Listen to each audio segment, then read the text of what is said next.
পাকিস্তানের সাবেক প্রধানমন্ত্রী এবং দেশটির প্রধান বিরোধী দলীয় নেতা ইমরান খানকে ডেথ সেলে বন্দি করে রাখা হয়েছে।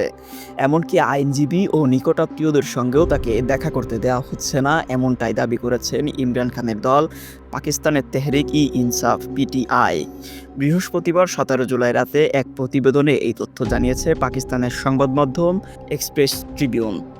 সংবাদ মাধ্যমটি বলেছে, ইমরান খানকে ডেথ সেলে বন্দি রাখা হয়েছে বলে বৃহস্পতিবার এক সংবাদ সম্মেলনে অভিযোগ তুলেছেন পিটিআইয়ের কেন্দ্রীয় তথ্য সচিব শেখ ওয়াকাস আকরাম।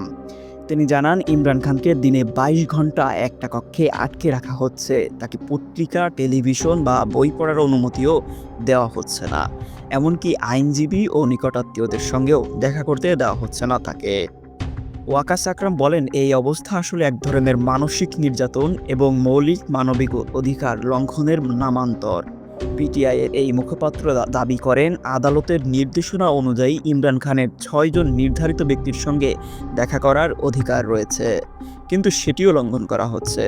এটা সরাসরি আদালত অবমাননার শামিল। তিনি আরও অভিযোগ করেন, ইমরান খানের স্ত্রী বুশরা বিবিকেও পরিবারের সদস্যদের সঙ্গে দেখা করতে দেওয়া হচ্ছে না, আর ইমরান খানের বোন আলিমা খান পর্যন্ত তার সঙ্গে সাক্ষাৎ করতে পারছেন না।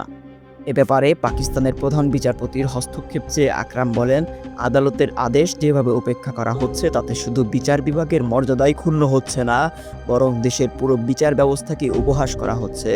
সংবাদ সম্মেলনে আকরাম আরও দাবি করেন, কারাগারে বন্দী অন্য পিটিআই নেতাদের স্বাস্থ্যের অবনতি ঘটছে এবং তাদের সঙ্গে দুর্ব্যবহার করা হচ্ছে।